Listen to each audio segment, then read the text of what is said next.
Okay, we're going to go through some statistics proving how well these regulation changes have worked.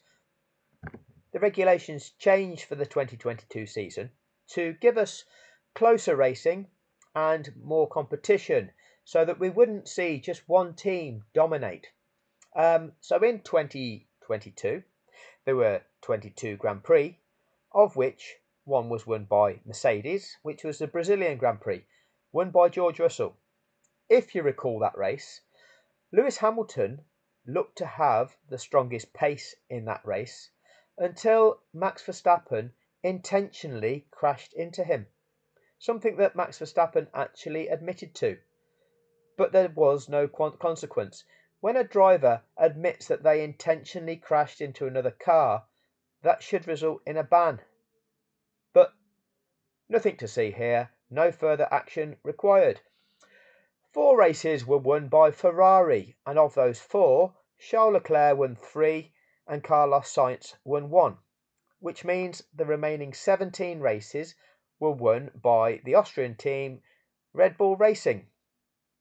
Of those 17 races, Sergio Perez won twice, meaning that Max Verstappen won 15 of the races in 2022. Moving to 2023, there were also 22 Grand Prix, because one was cancelled. If you remember, it was Imola, due to flooding. So of the 22 races, 21 of them were won by Red Bull. The remaining race was Ferrari that won it, and it was Carlos Sainz. So of the 21 races that Red Bull won, Sergio Perez won twice, meaning that Max Verstappen won 19 times.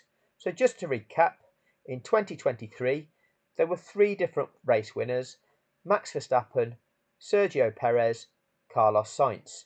3 out of the 20 drivers on that grid.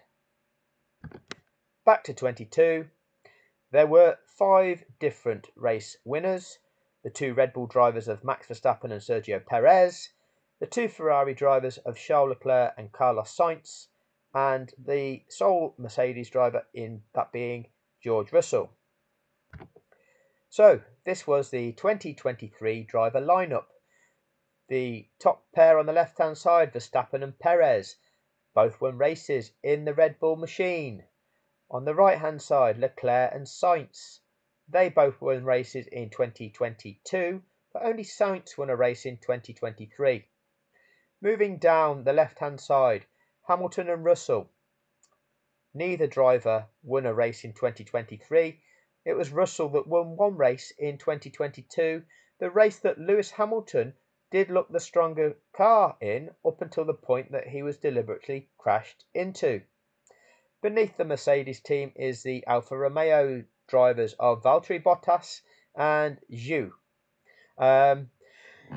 Neither won a race in either 2022 or 2023. Then we've got the AlphaTauri team, which started off as having Nick De Vries, who was then later replaced by Daniel Ricciardo, and Yuki Tsunoda. Neither driver won a race in 2022 or 2023. Then at the bottom there we have the Aston Martin drivers of Alonso and Stroll. Neither driver won a race in 2022 or 2023.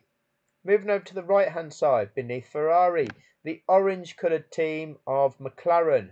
We have the drivers Norris and Piastri. Piastri new this season.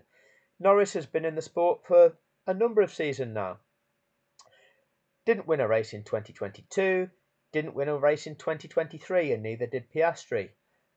Come to think of it, in every season of his career, Lando Norris has not won a race. Pierre Gasly and Esteban Ocon, the Alpine drivers, neither won a race in 2022, neither won a race in 2023. The Haas team, Magnussen, and it was Hulkenberg who filled that seat, and neither won a race in 2022, neither won a race in 2023. And the Williams drivers at the bottom, which was Albon, and that seat was filled by Logan Sargent, neither won a race in 2022, neither won a race in 2023. So What do the BBC produce to tell us this? Just this. Just this. Just this social media graphic about Lewis Hamilton. No wins in 2022, no wins in 2023. Did you produce such a thing about Lando Norris, the other British driver with the same record? Although Lando is not a 8-time world champion with 104 Grand Prix, he is a no-time world champion, having won no Grand Prix. Did you tell us this about George Russell, where yes, he won one race in 2023, that Brazilian race where Lewis Hamilton was crashed into by Max Verstappen, but did not win a race in 2023. 0 world championships to his name. Did you make a graphic like that about George Russell?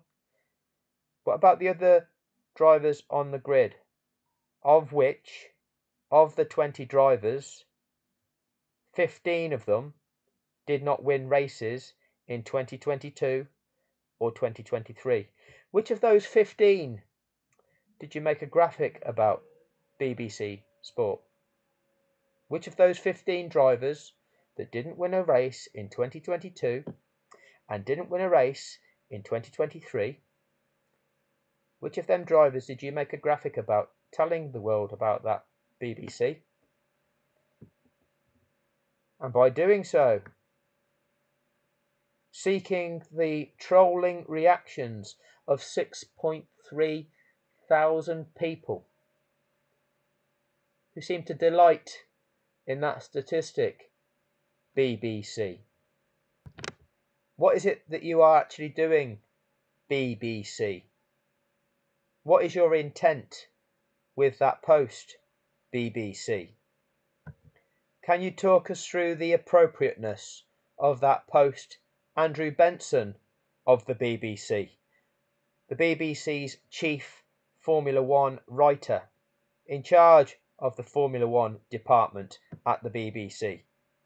While you felt that it was necessary to create that post about Lewis Hamilton to invite the trolling reactions, yet not make similar posts about the 15 drivers on the grid that had the same record over that period of time? Can you answer me that, please, Andrew Benson? Can you answer that to the people on this channel that have that question of you, Andrew Benson of the BBC? Hate won't win. Tackling online abuse. BBC Sport. And this is how you're doing it?